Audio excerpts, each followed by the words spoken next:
Don't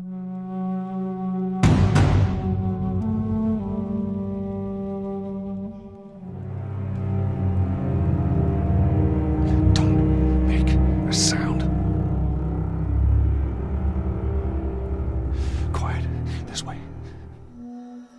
We went through quite a process trying to figure out what the infected were going to be. A very big directive from the very beginning was they're not zombies. The early inception for it really came from a BBC video we saw called Planet Earth, where they were talking about a cordyceps fungus.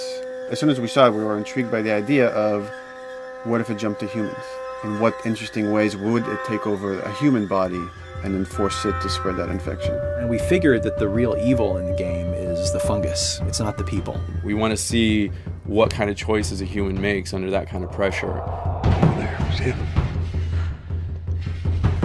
So as we're trying to develop the look of the infected, we went through so many different iterations. Some that looked really alien and subhuman, some that looked just essentially like zombies.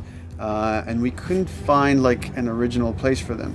But one of our concept artists took a bunch of images of diseases or images of fungal overgrowth, and he kind of mashed it all together and he threw it on this person.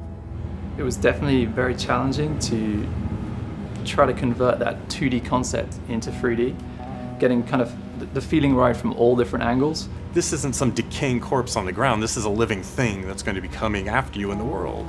And it seemed so creepy and so unique that right away we gravitated towards it, and it's like, this is our base infected. Everything should kind of come out of this look. They use a form of echolocation to track down their enemies.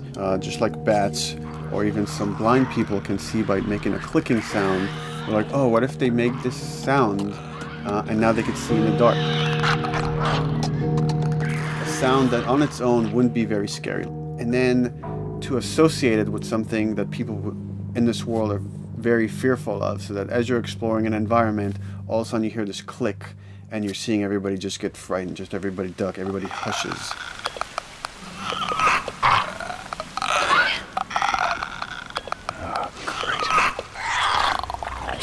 When the infected feels like it's going to die, it finds like a dark corner and it becomes part of the environment. Yeah.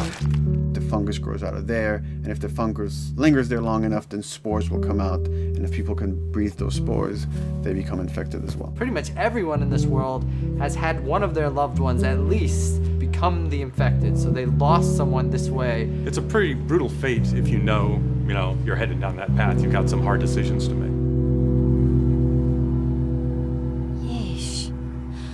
We actually made it. It's called luck.